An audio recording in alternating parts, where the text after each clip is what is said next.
दोस्तों, जीतन राम मांझी का वो वीडियो तो आपने देखा होगा। वीडियो बड़ा वायरल हो रहा है, सोशल मीडिया पे ट्रेंड कर रहा है, जिसमें जीतन राम मांझी अपनी ही सरकार पर एक सवाल उठा रहे हैं। सवाल क्या उठा रहे हैं? वो आरोप ही लगा रहे हैं सीधे तरीके से कि बिहार में जो चुनाव है वो मैनेज था। 2020 का उन्होंने उदाहरण दिया, टिकारी विधानसभा का, जहां से अनिल शर्मा इस बार चुनाव हार गए उनकी पार्टी से। मांझी जी की पार्टी की एक और खूबी है कि उनकी पार्टी में जितने भी विधायक हैं सब उनके परिवार के ही हैं। उनकी पतोह है, उनकी समधन है, उनके बेटे हैं, खुद केंद्र मंत्री है जीतन राम मांझी, गया सांसद है। एक बेचारे अनिल शर्मा थे जो चुनाव हार गए। अब इसके बाद मांझी जी के बारे में आपका क्या ओपिनियन है? आपको क्या लगता है कि मांझी जी बहुत मासूम नेता है, सच बोल देते हैं?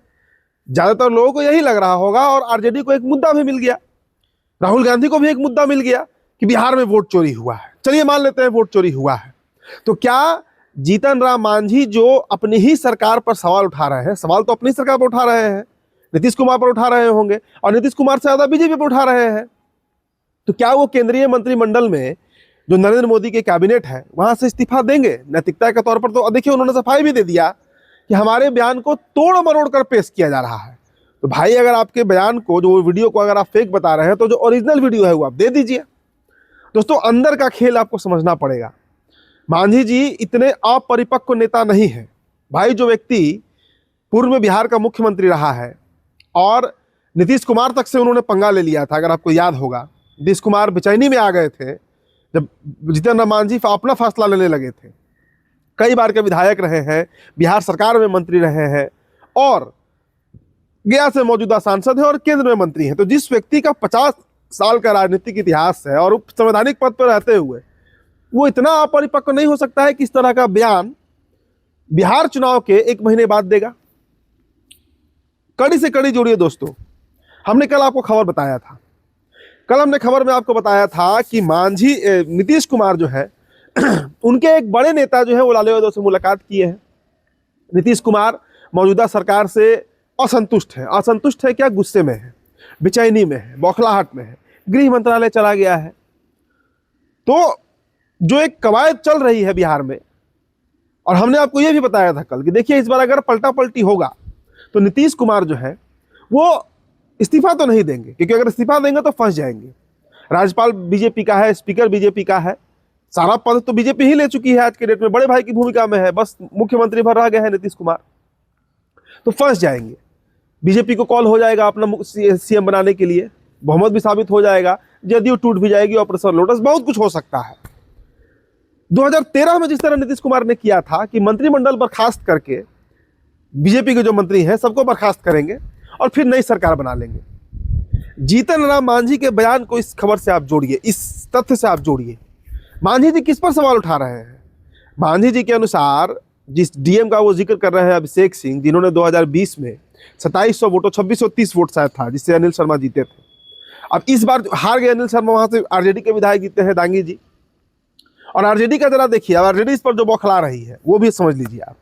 भाई, आप चनपटिया विधानसभा देख लीजिए, आप ढाका विधानसभा देख लीजिए, आप फॉरबिसगंज देख लीजिए, दर्जनों ऐसे विधानसभा है जहां 178 वोट से लेकर 2005 वोट के मार्जिन से आरजेडी जीती है।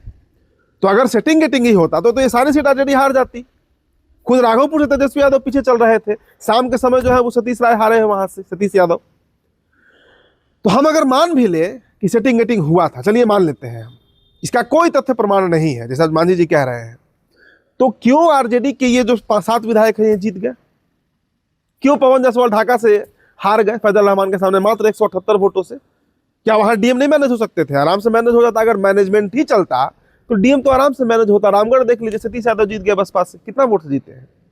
जहानाबाद देख लीजिए, राहुल शर्मा का बहुत उदाहरण है इस तरह का, जहां 500, 700, 1000 वोट से आरजेडी जीती है। तो जीतन राम मांझी के बयान को आप नीतीश कुमार से कनेक्ट कीजिए।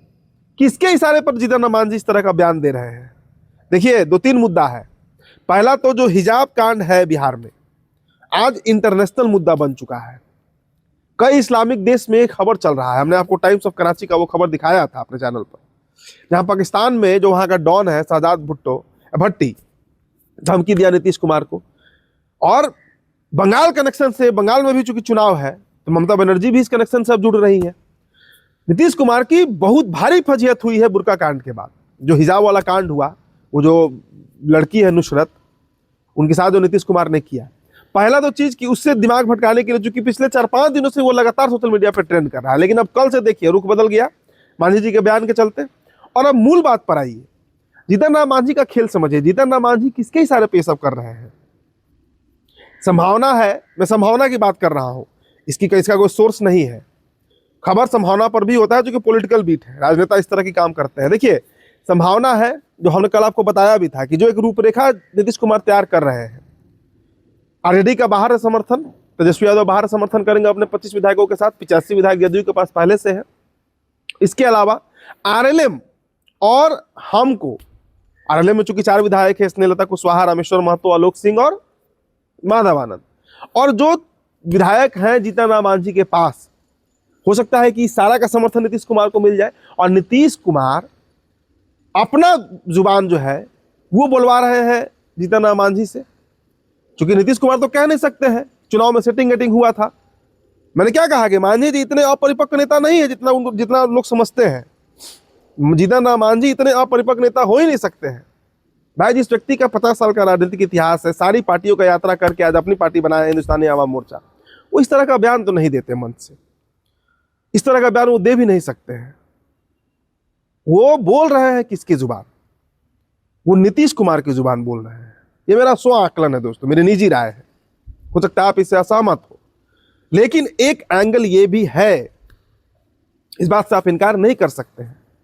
बिहार में जो उठापटक है, हमने क्या बोला कि सीएम हाउस का आज ये स्थिति है कि नीतीश कुमार किससे मिलेंगे, इसके लिए बजाबते एक लिस्ट तैयार होता है, और जिन नामों पर नीतीश कुमार टिक करते हैं वही नाम नीतीश कुमार से मिल पाते हैं। ये स्थिति है। पहले तो ऐसा नहीं था। मैंने क्या कहा कि नीतीश कुमार से अधिक बेचैन नेता अभी बिहार में कोई नहीं है। भाई, हाइपर एक्टिव हो गए हैं। आप देखिए, गृह मंत्रालय के कार्यक्रम में शिरकत कर रहे हैं, राजगीर चले गए, पूर्णिया चले गए। सम्राट चौधरी तो जैसे डमी हो गए हैं, सारे फाइल जो है वो सीएम हाउस से गुजर रहे हैं। क्यों किया जा रहा है ये सब? क्योंकि गृह मंत्रालय, मैंने क्या कहा कि सबसे पावरफुल विभाग है बिहार सरकार का, सबसे रौबदार, वो नीतीश कुमार स्पीकर चला गया। आज नीतीश कुमार के पास क्या बचा है? न स्पीकर है उनका, राज्यपाल भाजपा का है, गृह मंत्रालय उनके पास नहीं है, मात्र 6 ही मंत्री हैं उनके, 6 या 8 मंत्री हैं, मैं भूल रहा हूं। तो क्या जीतन राम मांझी को कोई ऑफर किया गया है नीतीश कुमार की तरफ से कि आप इस तरह के मुद्दे उठाइए, भाजपा को घेरिए? चूंकि घेर जीतन राम मांझी भाजपा को ही रहे हैं। ये पूरा सवाल जो है ये बीजेपी पर ही जा रहा है और किसी पर नहीं जा रहा है। भारतीय जनता पार्टी ही इसमें घिर रही है। चूंकि वोट चोरी का जो आरोप है वो राहुल गांधी सीधा सीधे नरेंद्र मोदी पे लगाते हैं, इलेक्शन कमीशन पे लगाते हैं, बीजेपी और चुनाव आयोग के साठगांठ पे लगाते हैं। तो सवाल तो भारतीय जनता पार्टी पर उठ रहा है। ये बहुत बड़ा खेल बिहार में चल रहा है दोस्तों, और मैं आपको बता रहा हूं, मैं आपको फिर बता रहा हूं, खरमास भर रुकिए आप। खरमास के बाद आप देखिए बिहार में कुछ खेल होगा, और पक्का खेल होगा। और इस बार खेल इस्तीफा वाला नहीं होगा, इस बार मंत्रिमंडल बर्खास्त करके किया जाएगा, जो 2013 में किया गया था, अगर आपको याद होगा। जब गोवा में ही हुआ था शायद, नरेंद्र मोदी का जो नाम का घोषणा हुआ था, राजनाथ सिंह ने किया था। उसके बाद जो बेचैनी में आए थे नीतीश कुमार, वही बेचैनी 2025 में। मैंने क्या कहा कि 2020 की स्थिति 2025 से अच्छी थी। एकदम 43 पे आ गए थे नीतीश कुमार, भारतीय जनता पार्टी ने खुले दिल से समर्थन कर दिया था। लेकिन इस बार प्रेशर में है, इनका सारा मजबूत पद चला गया है।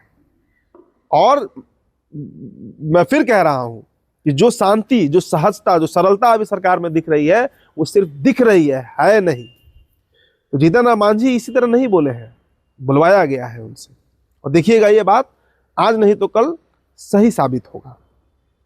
चलिए, फिलहाल दोस्तों इस विश्लेषण में हमारा यही राय है इस पूरे प्रकरण पर, क्योंकि आपने वो वीडियो तो देखा ही होगा मांझी जी का। फिलहाल दोस्तों इस रिपोर्ट में इतना ही। मेरा नाम उदित तारण है, तो बिहार टॉप पर वीडियो आप देख रहे थे। बहुत बहुत शुक्रिया।